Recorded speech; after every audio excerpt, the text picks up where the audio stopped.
Mega show strength in Vijayawada today as the Prime Minister Pawan Kalyan and Chandrababu Naidu all set to take the streets of Andhra by storm. Tough battle for power star and Jana Sena chief Pawan Kalyan in Pithampuram on the 13th of May.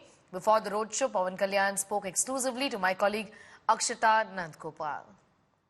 You're contesting in the assembly elections, but somewhere down the line, do you also have national ambitions, Pawan Kalyan garu?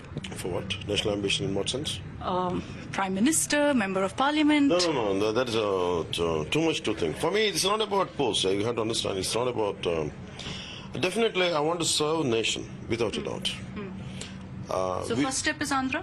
No, not in terms of, for me, even right now I serve. It is not something, maybe it is not known to the entire nation, but I do serve. I do serve nation in the whatever way, maybe communicating a thought, communicating about national integrity, communicating about certain policies, and I do communicate. So politically, if that makes me, I think a substantial amount of spoken Hindi is needed, definitely. It's not just English. I think spoken Hindi, the grip or command over Hindi language is very essential. How's your Hindi, sir? I can read and write well. I can recite poetry. I mean, I can not recite, but I do. I'm a fan of Ramdhari Singh Dinikar, Rashtrakavi Ramdhari Singh Dinikar. I do read, but the only thing is I'm not used to, I'm confined only to, my group is more of either we speak in English or in Telugu. Maybe because I grew up in Chennai, I know Tamil. But Hindi I can read and write well, and I do understand well. But spoken Hindi, maybe a little practice is needed. Okay.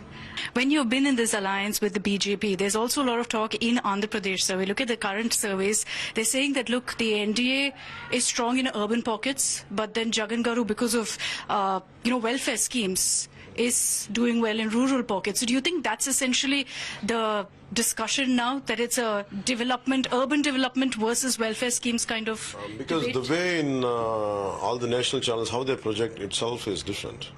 The grassroots reality is entirely different here. So imagine he is doing welfare, but imagine giving 10,000 rupees or 15,000 rupees is not enough for one particular family. Imagine he said, okay, for the kids' education, I'm going to, no matter how many kids you have, I'm going to provide, imagine an X amount of money, 15,000, 10,000 rupees, one particular figure. Imagine, for example, 10,000. Before he came into power, he said, okay, well, he was canvassing in 2019, he said, okay, no matter how many kids you have, I'm going to give this. After he came, he said, I'm going to give it to only one kid.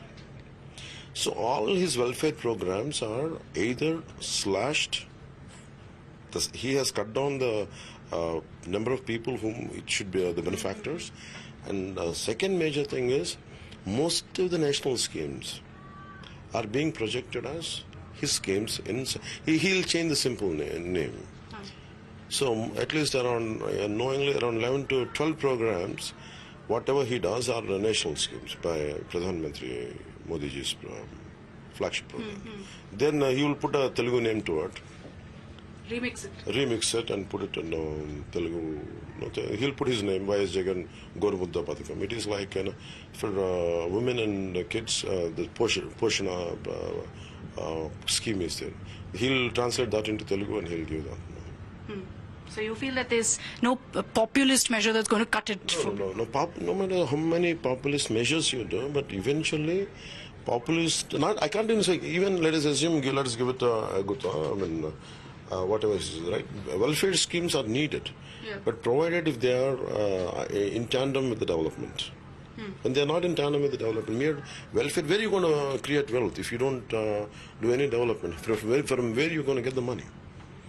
So development and welfare should go hand in hand. They should be in tandem. The Prime Minister is here. There's going to be a road show with you, with Mr. Naidu, everyone coming together. There was a video that went viral of you, sir, just a few days ago, where you were touching the Prime Minister's feet and he immediately stopped you. It's gone viral because he's immediately like, no, don't touch my feet.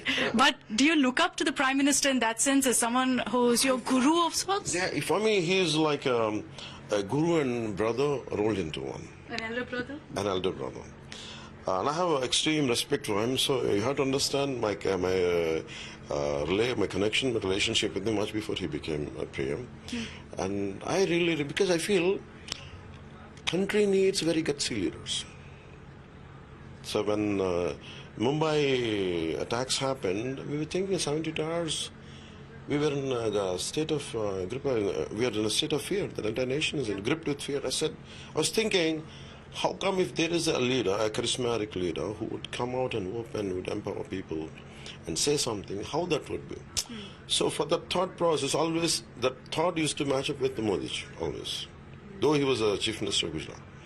So when he finally was thinking about, when they were, his name started coming out, so by then I launched my party. So I went and it's purely out of my respect and liking towards him. The moment I touch his feet, it is a very true feeling. It's not something, it comes from the bottom of my heart. That's all.